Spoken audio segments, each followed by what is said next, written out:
Hey y'all, Scott here, and extra, read all about it. E3 2017 looms. Turns out the newspaper industry was struggling so hard they let virginity reign supreme, and now we're getting front page headlines like this now. As a fan of the video game industry, E3 is one of the greatest times of the year. Even though they're referred to as press conferences, the presentations at the start of the show are so much more than that. Events like CES have press conferences, but it never feels like the companies are trying to win the event. At E3, all the companies are trying to one-up each other, which leads to jaw-dropping announcements nobody saw coming, or announcements to appease fans everywhere. However, E3 back in the day was more so CES, but for games. E3 1995 was the first show held in the event's history, taking place from May 11th to the 13th. The big three that had a presence at the show were Nintendo, Sony, and Sega, with 3DO, Atari, and numerous third parties joining them. 3DO's conference was a crock and a half. They mainly focused on their upcoming console, the M2.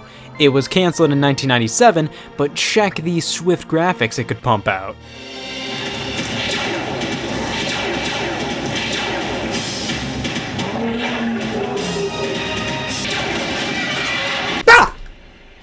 God, I'm sorry, it was just so real! It was like I was really watching a video of a pre-rendered cutscene! One of the most annoying things about this conference to me was the fact that they showed off these graphical demos and then at the end, showed them again! You see, these demos were all a part of one video, they transitioned into each other, but the presentation shows the demos edited without the transitions out of context, and then they're all like, and now check this out, and it's the same demos we saw beforehand, just uncut. As I previously stated, it's pretty obvious these are pre-rendered demos and not actual gameplay. This is a practice that's been happening since the very beginning, so don't act like only recently game developers started doing this. Also, I like how the 3DO guy brags about how much porn is on the console. I've been thinking of a brand new rating system based on how many knee slaps I give something, so we might as well try it out. Out of 5 knee slaps, I give 3DO's conference a... Nintendo had to delay the Nintendo 64, then name the Nintendo Ultra 64, by a year, so in place of their big new console, they talked about piracy. Literally just piracy. They said the Virtual Boy was coming out, basically holding everybody over until the N64, but fundamentally, their entire conference was former chairman of NOA Howard Lincoln talking about counterfeit cartridges and devices. This innocent-looking thing is known as the video game copier, a machine to make counterfeit software.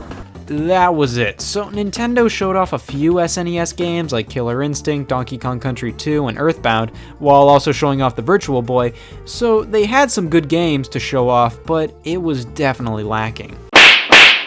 E3 1995 was an infamous E3 for Sega, as it emphasized their slow spiral into "we're scrimp." Honestly, their conference was leagues better than 3DO's or Nintendo's, and it takes a lot to be better than porn brags and bootleg finger wags. Sega actually showed off a fair amount of games, even showing some affection for the aging Sega Genesis, announcing Comic Zone. We have hot new products awaiting launch on all our platforms. It's just a sampling of this. Let me mention Comic Zone.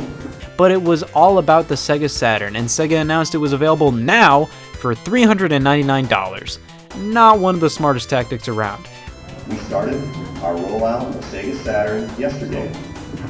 We're at retail today in 1,800 Toys R Us, software, etc., and electronic boutique stores around the U.S. and Canada. Our retail price is between $399 and $449. This angered retailers, as this gave them very little prep time or time at all to get consumers excited, or even to inform consumers, which led the Saturn down the road of nobody knows this console exists. It was one of the most infamous events in Sega's career in the console business, but the conference could have been far worse.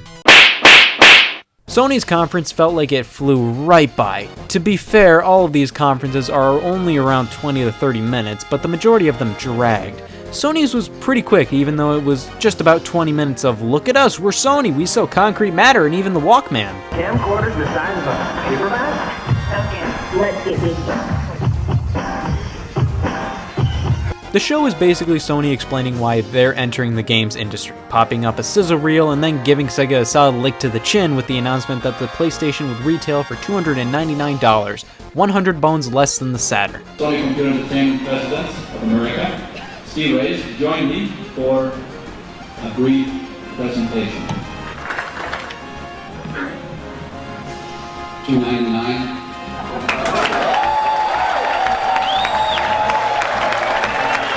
Yikes, this was back when game companies were feisty with each other and didn't mind getting aggressive. Nowadays, they have respect for each other in chunk. I mean, that's nice, but you kinda want a $2.99 moment every now and then, you know? Atari didn't have a huge presence at the show, as everybody had already basically written them off. However, they did show off the Atari Jaguar VR, which never came to market. E3 was obviously less about the fans back in the day and felt more like an investors meeting. Of course, the press conferences weren't streamed or broadcast anywhere for fans to watch, so the shows were obviously going to be a bit on the dry side. To put it lightly, I think it's pretty neato to see where E3 all started, and I have no doubt in the future we'll be taking a look at E3s to follow. And I hope you all look forward to my live reactions to E3 2017 being uploaded right as we speak, as I'm reusing my old live reactions from E3 2014. What? Classic me being me, that's me for ya, the lovable Shill Scott!